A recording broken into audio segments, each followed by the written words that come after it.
whether it is high school students, college students, and when you get to my bio, I'll explain how I'm actually in both worlds. This presentation is titled What Today's Students Need to Know About Research, but it could just as easily say what tomorrow's students need to know about research. That's really going to apply to anyone who is your audience as a learner.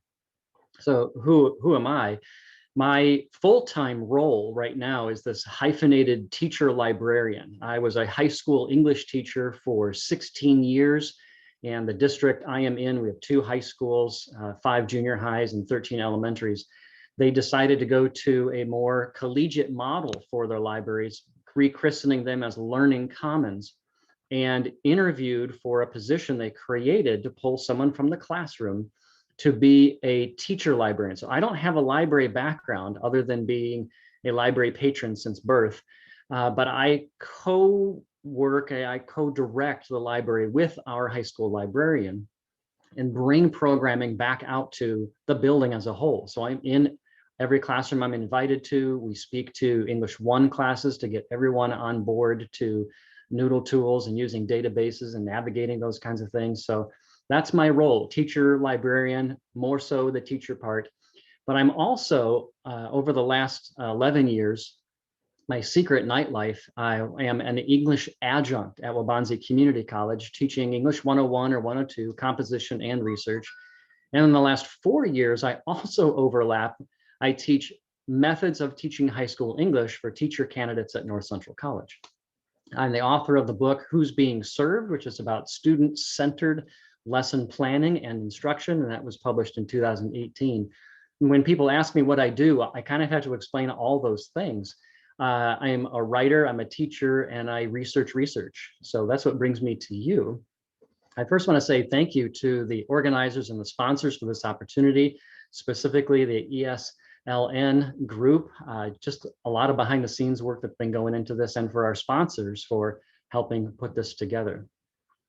So why are we doing this? I'm coming from an English teacher background, and there was some conversation earlier.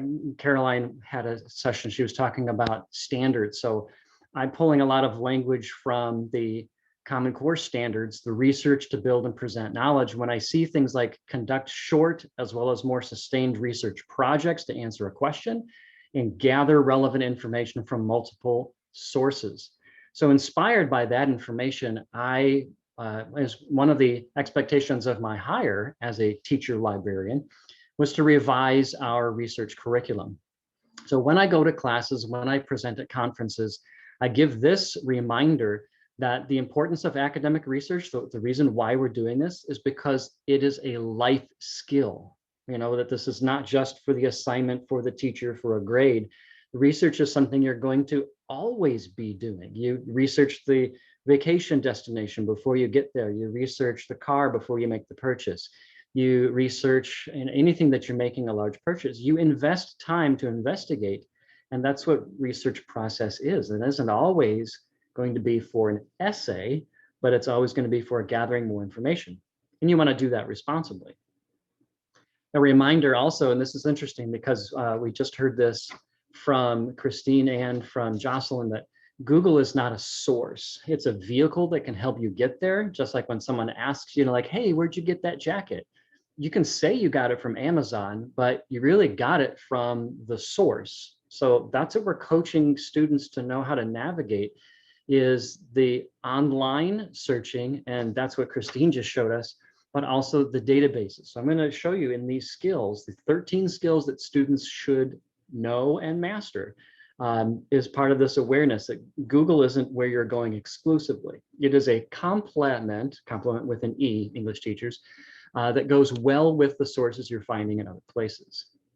Here's another reminder that I like giving to students, and that is that research should grow you. You are not looking for information you already possess. You're looking to add to information you already possess. So I call this research reach. It starts with information that maybe you already know, but it should extend what you already know and potentially expose you to how much more information there is out there that you don't know. Challenge students who come to you to extend their research reach. The 13 steps, or the 13 skills that I'm going to introduce you to as part of the research process, are aimed at moving students from prompt to product. And there's a specific process how this came about. I was a little bit surprised because I didn't automatically arrive at there should be 13. It actually began with taking apart the Big Six. Our school district had been using the Big Six. It was outdated. No one had looked at it in a long time. Big Six is a bit of a misnomer. It's actually the Big 12 because there's 2 points for each of those items. But I took it all apart and started from scratch. Here's what I did. So I'm in the Chicago area, Chicago suburbs.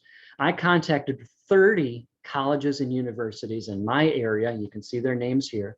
And I asked 2 questions. That's really all I wanted to know. I didn't want to be a bother. I'm like, excuse me, I just have these 2 little questions I want to ask. I did a little bit of digging for each college website. I looked up the provost, who is the person in charge of academic affairs, and I sent them this email to pass down to their deans, to pass down to their professors. Here are the 2 questions. What research skills do you expect incoming students to possess and confidently use?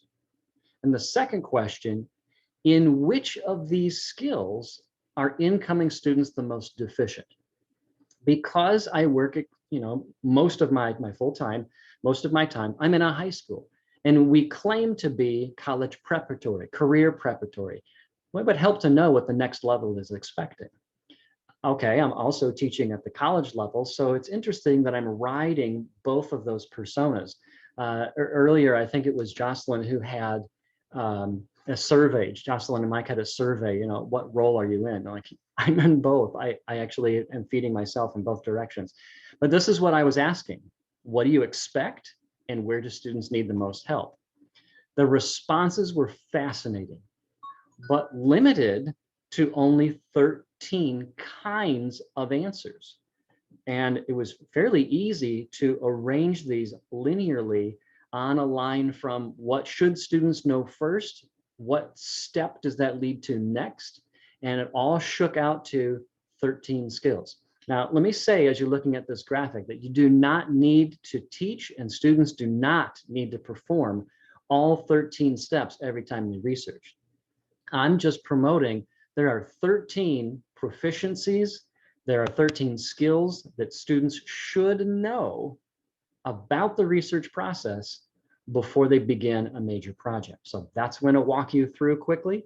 If you have questions as we're going through these, you can interrupt. Susan's going to interrupt if it's relevant to one of these points, or we'll take questions and discussions at the very end. So it begins with this question: what exactly do I want to discover and where can I look for answers? The first skill students should possess is how to formulate a topic question. The reason why it's a question at the beginning is because research should be a search for answers. Too many times, students begin the research process with a conclusion already formed. What happens when they're researching? They're looking for agreement. Oh, that sounds like what I already know. And then they don't grow, and then they have nothing to say. If research begins with a question, they are searching for answers. They're evaluating and they're considering possibilities. Does this answer my question? To what extent does it answer my question? Where can I go for more answers? Something else that students struggle with, specifically at the high school, is narrowing the focus or broadening the possibilities. 2 quick stories. One was a high school student who came to me and said, can you help me find some information on my topic? I said, sure. What are you looking to find? What's your topic? And he said, war. Okay, war has been around a while. Is there something more specific I can help you search when you just type in war? After a series of questions clarifying his interest, we got it down to something very interesting and very manageable. He wanted to know how weapons had modernized in the 23 years from the end of World War I to the beginning of World War II. What did we learn from one war that we incorporated in the weaponry for World War II? Okay, now we had something to work with other than I'm interested in war. Another time I helped a student, completely opposite end of the question spectrum, her question was too specific. She was frustrated because she couldn't find any information in the databases on the effects of antibiotics and steroids on horses that are training for the equestrian events in the Olympics. Yeah, no one's writing about that. So we pulled back a little bit and focused specifically on what are the effects of antibiotics on horses.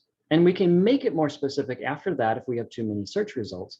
But it was that core skill, being able to formulate a topic question that then students can go off and find the answers that they're looking for. The second skill, navigate the library like shopping. And earlier, I think this was Dina who mentioned the being able to navigate two parts of your library. One is the physical floor space. I'm still, when I get high school seniors, wow, I've never been in here. Really? This should be the core of everything that you're looking for literacy and support. The library. Do students know how to navigate your physical learning space? Do they have tours? Do you have orientation? Do you have some kind of scavenger hunt so that they know all the information they can find at their fingertips? How accessible and visible are staff to answer questions? Students should be able to navigate the physical space confidently. The second half of your library is the online space, the digital realm. Students should be able to confidently click their way through categories to sub-pages to get the information that they're looking for. Here's a comparison I often make to research. It's a lot like shopping. So you have probably said this before. You're the passenger in a car, you're the driver in a car, and you say, I'm just going to run into the store real quick and get these 3 things. You know what gives you the confidence to say that? You know exactly where those items are. You're going to be out of that store in 5 minutes or less because you know that the vegetable oil's on this shelf and the eggs are over there and the milk is in the back. I want students to be that confident in knowing where to find information when they need it. I need one more source. I'm just going to run in here real quick. I'll be back in 5 minutes. It's the aimless shoppers that are walking up and down the aisles with their empty cart, looking around like they went into the store looking for bread and they're in auto parts. Students get like that if they haven't had guidance on where to find the information they're looking for. So can we help them know where things are located? Most of us go into a search knowing what we're looking for. Students don't. How can we help them do that? The third, fourth, and fifth skills are under this question: how do I locate, interpret, and record new information? Here's skill number 3. Students need to know how to organize materials and manage their time. One way to quickly assess a student's organizational skill is to look at their backpack. How well put together are they when it comes to their, the things that they carry around? That's a quick indicator of you're either organized or not. Organization does matter. Where are you going to put the information that you have found? And how do you manage your time? For all the gamers out there, it's easy for students to understand the concept of checkpoints. You've played a video game, you reach a checkpoint, and now that's at least an access point you can go back to. Managing time and making a calendar should work that way as well.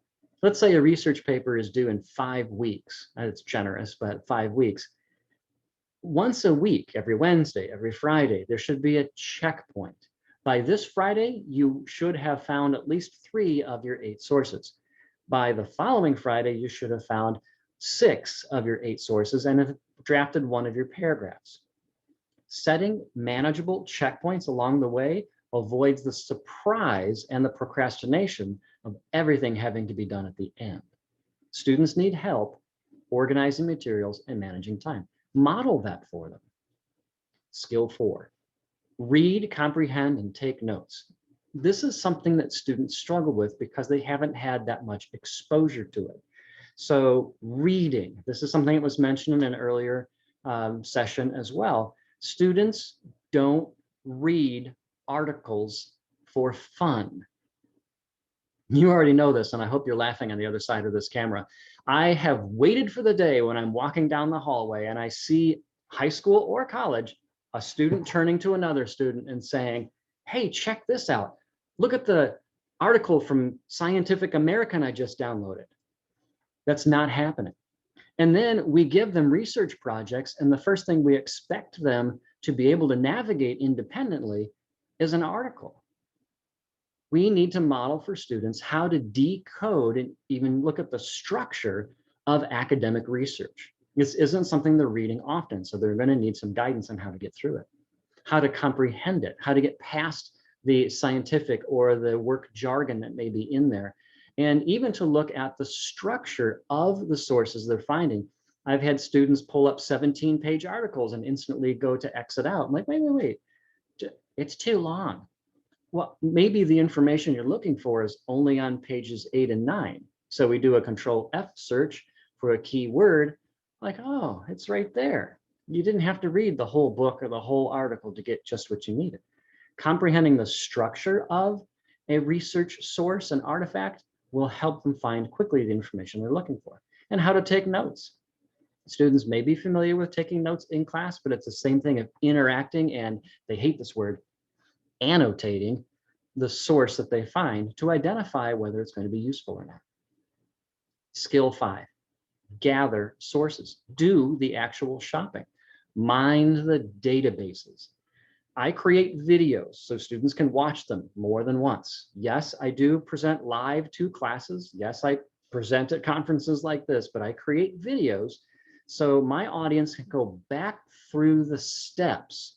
How do I do an advanced search? How do I limit the artifacts found in a database search, the date range, for example, or even the media type? How do I evaluate sources? I walk through all of that in a video so students can rewatch and relearn as they need to how to gather sources. And then part of the organization is to put that information into a 3-column Google Doc.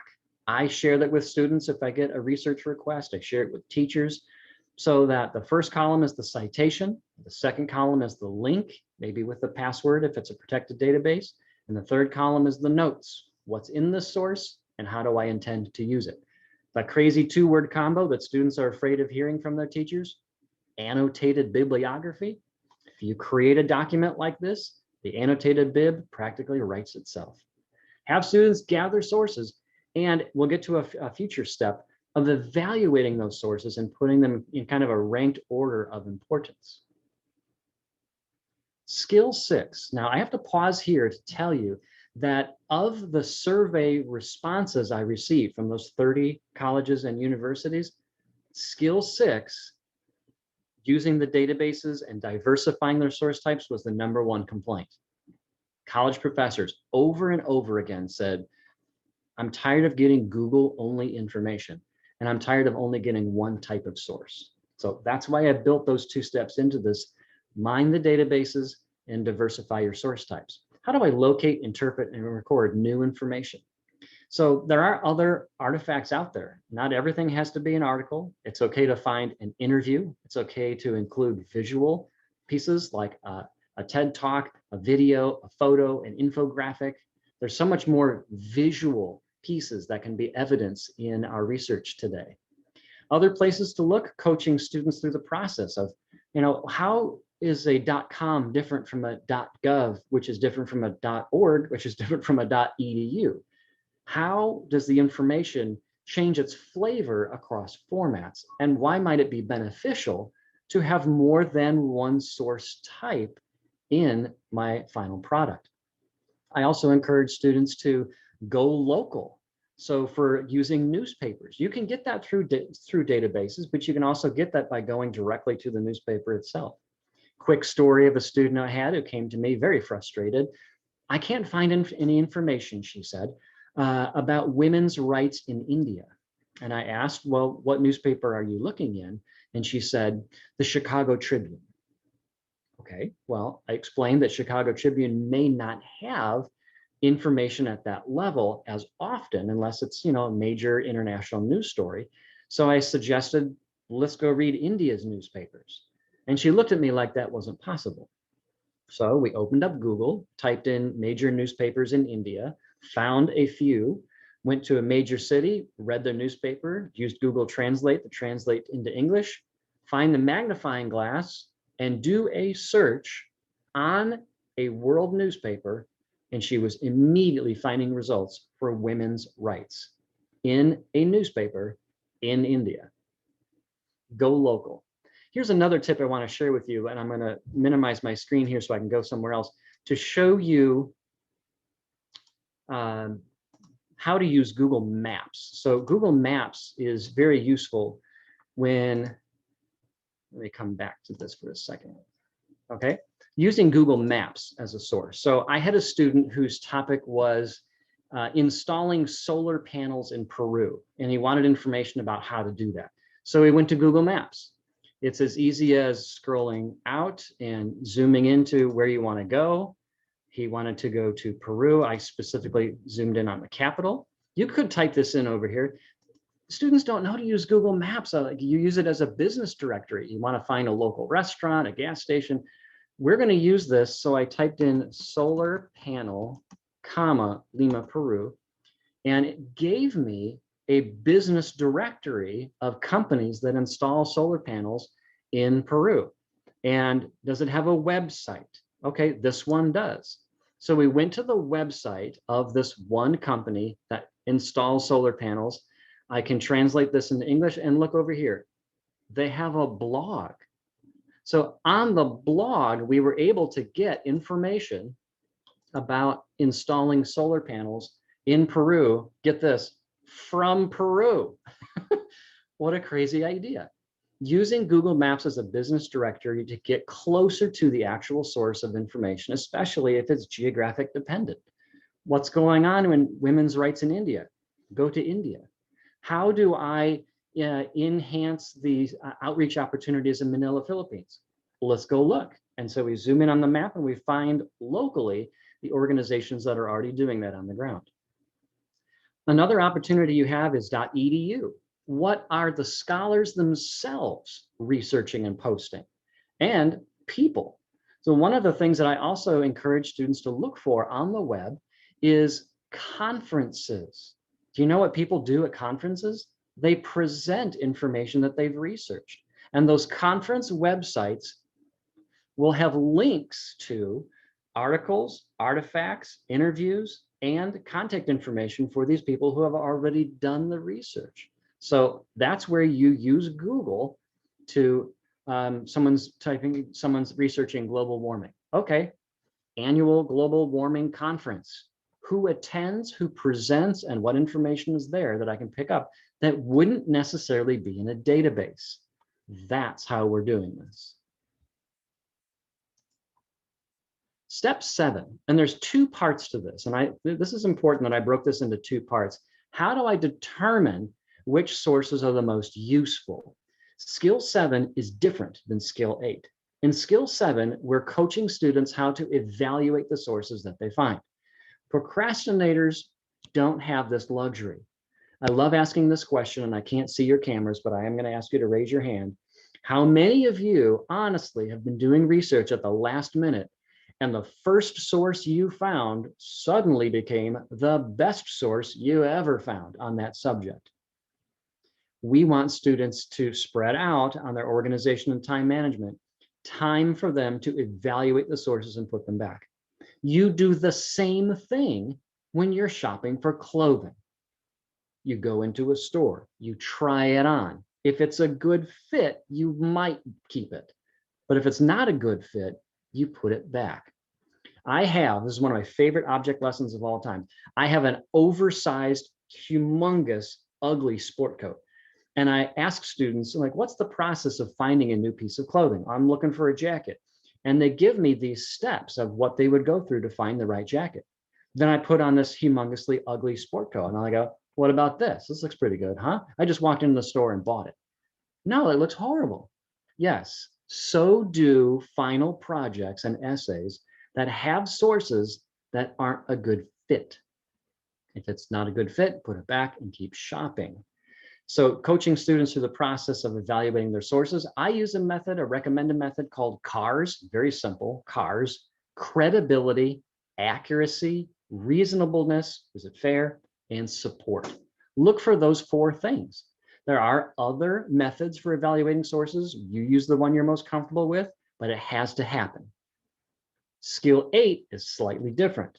Once you have found your source, there's a second check. Evaluate the author, the tone of the piece, the credibility of the speaker.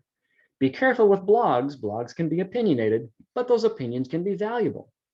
We want students to hear what they're picking up and not just, I found it, it matches, I'll take it. But it's from Time Magazine. Okay, but the author's a jerk. So how do we get students to recognize the sources that they find aren't awesome just because they found it? Is it a good fit? Is the author's voice useful for supporting what you're trying to say? What is the best way to assemble this information? Now we have to put it all together. Skill 9, prioritize multiple sources. I tell students that they need to be an intellectual bouncer. Not everyone gets into this exclusive final project. You need to be a little bit more discerning and tough and investigative about, okay, I see that you have information there, but I don't know that I want my name on this product with you in it. Here is a horrible story. This is a little embarrassing. I had a student, a college student, 19-year-old college freshman, turn in his English 101 research paper quoting Ducksters.com. His research paper was on World War II, and he gave me this line in his essay. World War II started in 1939 when Germany invaded Poland. Ducksters.com. I was really thrown by that. It is the only time in 28 years that I took a paper back to a student face-to-face and simply said, no, let me teach you how to find academic sources. He, by the way, didn't go with us to the library when I covered databases because he had it all figured out. Guess what? Be an intellectual bouncer. Hi, I'm Wikipedia. Can I be part of your project? I don't know. Let me see what sources you're using at the bottom, and maybe I'll get back to you. We're from Nature magazine, and we have this article on science. It's from 2020. Okay, come on in. Prioritize multiple sources and check for that variety as well. Skill 10, draw conclusions. Now, remember at the beginning, skill 1 was students being able to formulate a question. What often happens, and I hear this from teachers, is that students begin the research process with a conclusion already made, and they've skipped the first 9 skills, the first 9 steps. And then everything they find is more about agreement. Does this agree with what I already know? Here's the magic thing that happens. If you start with a research question and you mine the databases and the Google links that you find, like if there's a name drop in an article, you Google the name. If there's a conference, if there's a statistic, a report, you Google that, you follow the trail. And once your desk or your tabletop is covered with all of that information you have found, out of that comes your aha. As a result of this research, I like that as a sentence frame for students to fill out. Maybe it's even a checkpoint you could use. As a result of this research, I now know. And when you have a conclusion, you now have a message. Your final product, your essay, your presentation didn't have anything to say until now. That conclusion that you draw from all of these sources becomes what you say to your audience. Skill 11, cite your sources confidently, completely, and correctly. Students don't need to memorize this information. I jokingly say this, that memorizing citation rules, MLA or APA, there's not many people who have it memorized, and if they do, they don't have many friends. I don't know how I know that, but do students know where to look? Is it the handbook in their textbook? Is it a website that you've linked? Where's the citation model? Maybe it's the Purdue Online Writing Lab, Purdue OWL, somewhere that they can go to, like, how do I cite a sound recording? Oh, it's right there. Okay, good. I'm going to tell you the quick food court story because this is what it reminds me of when I'm telling students, why do we cite our sources? Okay, Picture a mall. Do you remember malls? I miss malls. Remember the malls? Do you remember the food court at the mall? Okay, here's the scene. You're holiday shopping, your arms are full of bags, and you are ravenously hungry, so you go to the mall food court. The only table available is right in the middle. So you skirt your way past other people and excuse me, excuse me, excuse me, and you pass by a table where someone is sitting and their tray of food looks amazing. What's a natural question you would ask? Where did you get that? And the natural response after they, like, after their natural response would be, I got it from right over there. That's why we have internal citation and why we have works cited. Because a reader or a listener to your presentation or product is going to encounter that information that has been so well researched and say to themselves, I wonder where they got that. I would like more. I want some of that. And you have provided an avenue for them to, I got it from over here. Visit this site, go to this site. That's why we cite our sources. The final two steps in the process. What media will best communicate my message and reach my audience? Skill 12, blend sources into sentences. This is something that students don't automatically know how to do. Has it been modeled for them? Do they see that in mentor texts? Be careful with name dropping. I have to caution students on, according to Dr. Reynolds, 85%. Nobody knows who Dr. Reynolds is. Embed the information of your source credibility into your sentence before you quote them. That adds to your credibility. Blend it into sentences. And also, okay, I have this many sources that I found. Where do I put them in structuring my final product? That goes to organization as well. And I call this the volleyball method. See the picture of the volleyball? There are 3 phases in the proper volleyball format: bump, set, spike. So as students are organizing the source information that they found, they also may rank its punch or its importance to the argument. Start off with something to get the conversation going, build it up until your last one is the strongest source. Bump, set, spike, done.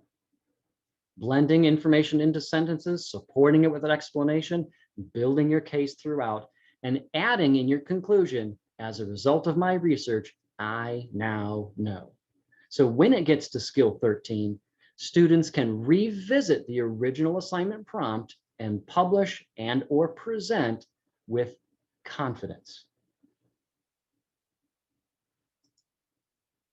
I'm curious to know, as I love equating researching with shopping, what is in your cart of takeaways for this session? What are you going to plan? How are you going to frame this conversation when you're talking to a class of students or an individual student? What skills do students that you encounter regularly already possess, and in which areas are they the most deficient?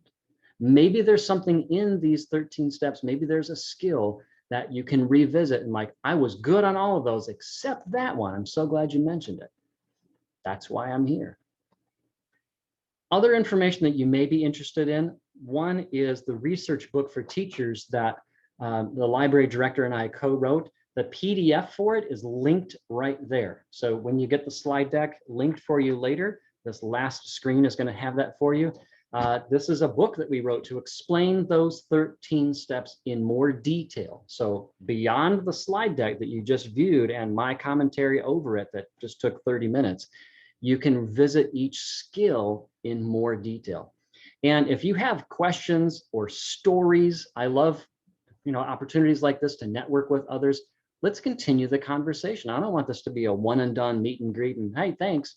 Let's continue the conversation, share one another's stories and successes and breakthroughs as we implement what we have taught each other over these 3 days. My Twitter handle is here. It's jhaywardtwit.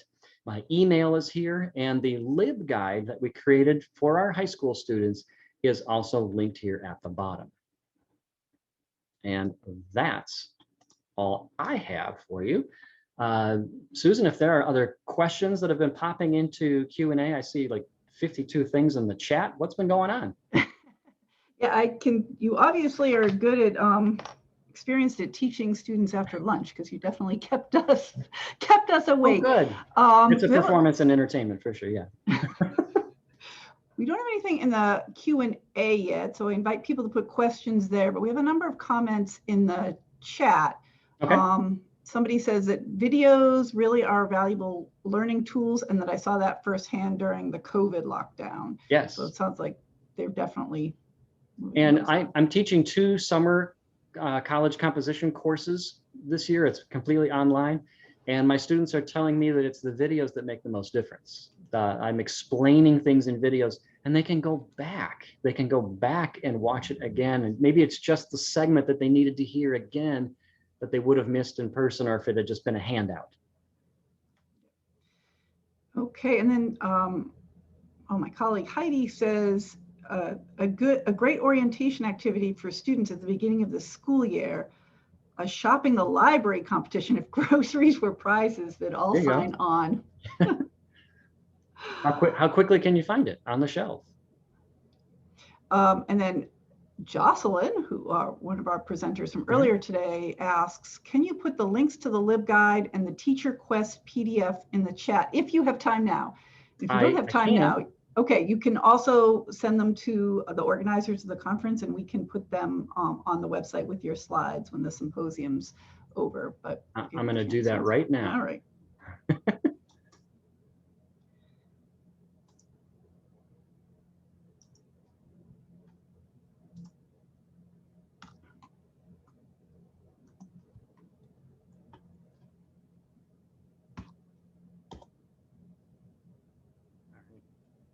That's the teacher book. And the other one was the slides? The Quest PDF. Okay, I just did the Quest PDF. The LibGuide, link to the LibGuide. Oh, the link to the LibGuide, got it.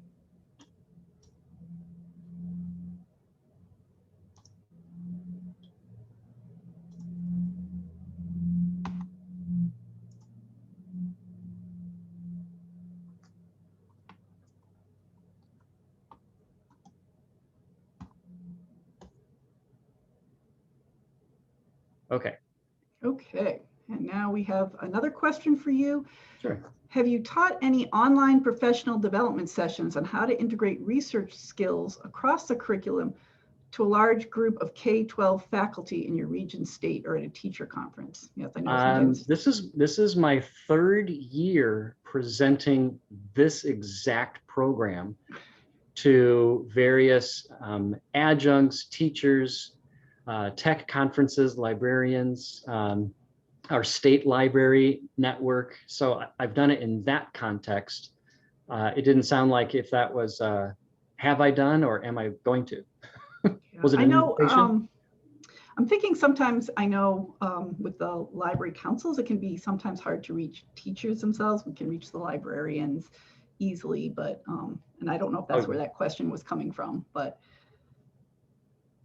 All right, I just realized that what I put in the chat wasn't to all attendees, so I think Christy's taking care of that for me. Thank you. Christy, yes, we sent out a message to Zoom to have the default. But it resets each time. But, you know, it resets each time. It's very annoying. Okay. Okay. The Christy next took question. care of that. Thanks, Christy. Okay. Thank you, Christy. Next question. After your orientations, do you give your students a short quiz or survey to ascertain if they actually learned anything? You know, I don't quiz afterwards, because the real test is the incorporation into their final product. That's where I am going to see it most glaringly. A turnaround on a quiz or a quick test afterwards doesn't mean that they've owned it. It means that they learned it temporarily. So I expect, and I challenge my students, I expect to see this in your future essays or your products that you're presenting. Blended sentences, for example, is something I posted for my students this week. And I told them, I expect to see this skill, blended sentences with your sources, in the next 2 essays. That's the true test. And a follow-up question to that. What about the teachers who request a session? Do they give you feedback? And are there follow-ups with the session, with the teachers? Yes. So it works on a variety of levels. I work one-on-one with students when they click on a link that we offer. We have a RAP program, research assistance program. We're not actually wrapping. A research assistance program, and students fill out a form. This is my topic. This is a good time for me to meet. And then I create a 3-column doc with them and get a few sources started with them. That works one-on-one. We do also address when teachers have us in, or we Zoom in, as we've been doing for the last year. And maybe that's good. Maybe that's just a one and done presentation to either a individual teacher, or we'll hit like all of the freshman cultures students or all of the English 1 sections at a time over 2 or 3 weeks or so. It's really just been at the district level, and then me taking it to my own college level or to a conference level. Great. There's a question in the chat. Is the book okay to share with librarians in our region who are unable? Yes, share the link and spread it wide. It's ours. I wrote it, so go ahead. My hope is that any questions you have or follow-up conversation would come back to me so that I can continue to support and guide wherever it goes next. I hope you personalize it. I hope you take ownership of these skills, but keep me involved as it continues to develop for you. Great, wonderful. Thank you so much. I have a question here from a high school librarian who says, I usually only have classes in the library for 1 to 3 days while teaching them how to do research for their projects. How do you recommend reinforcing these steps when many of the students don't come back to the library after the initial time there? Honestly, I would put some pressure of ownership on the teachers themselves. It surprises me so many times how many English teachers, how many social studies teachers haven't been in our library either. So we have an orientation for staff how to use our library. Every one of our teachers has a copy of this. I made sure it was on each teacher work desk so that they are conversant in what research we're going to be teaching their students.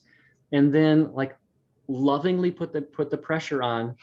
Even if you catch wind of you're doing a research project, like you want to say, well, how come you didn't involve me? You want to say, I think, how can I support the research that your students are doing? I noticed that you haven't been into the library. I can push in, or maybe it's as soft as, here is a video I created to explain the research process. Please share this with your students. If we can support further, let us know. And the teacher can take ownership of it from there. But it's a sensitive area. When I came into our high school library, I've been there 5 years now, starting year 6 next year. There were some burned bridges I had to repair. The library had not become a safe place for all teachers, and there are some teachers we haven't seen. So we need to repair those relationships by being gentle about offering what we do. And it helps to sweeten the deal. Like we get teachers into our space by having after school dessert or coffees in the morning, like, hey, look, a library, and explaining while they're there what we offer for them, including reader advisory and other things to support staff. When staff feel safe, they'll bring their students.